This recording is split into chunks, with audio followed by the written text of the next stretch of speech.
नमस्कार मंडळी, गणेश उत्सव आणि नवरात्री उत्सव हे एका पाठोपाठ येतात। पूर्वी गणेश उत्सवात भजन कीर्तन यांनी गणेशाचा जागर होत असे। त्याचप्रमाणे नवरात्रीमध्ये देवीची गाणी, सोक्त्या तसंच महिलांची पारंपरिक गाणी यातून देवीचा जागरण केला जात असे। आज नवरात्री उत्सवाने आणि गणेश उत्सवाने वेगळं स्वरूप धारण केलं आहे। आजची नवीन पिढी, तरुण वर्ग, किशोरवयीन मुले ही गणेश उत्सव आणि नवरात्र शारदीय उत्सवात जास्त मोठ्या प्रमाणात भाग घेतात। रास दांडिया हा खेळ पूर्वी उत्तर भारतात खेळला जात होता।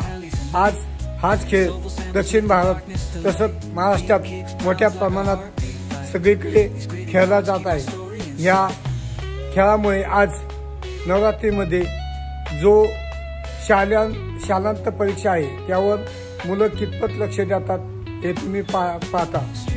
आज नवरात्री उत्सवात महाराष्ट्रामध्ये रास दांडिया घरोघरी तसंच सामूहिकरित्या खेळला जातो आणि ह्या सर्वांचा परिणाम शालांत परीक्षेवर निश्चितच होतो।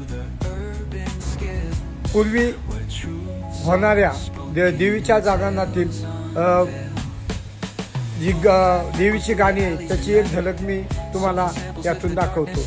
तसंच आज नवीन पिढीचा जो रास दांडिया आहे याची झलक तुम्हाला या व्हिडिओ मार्फत दाखवतो। हे मी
रास दांडिया हा जो खेळला जातो त्याची एक झलक मी तुम्हाला ह्या व्हिडिओ मार्फत दाखवतो।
with the ocean as my guide. Top down riding, let the West Coast vibes collide. Corner store stop. मित्रांनो, व्हिडिओ आवडल्यास तुमच्या प्रतिक्रिया मावळ शक्तीवर नक्की कळवा. आपणास व्हिडिओ आवडल्यास मावळ शक्ती या यूट्यूबला लाईक करा, सबस्क्राईब करा, शेअर करा. जय हिंद, जय महाराष्ट्र.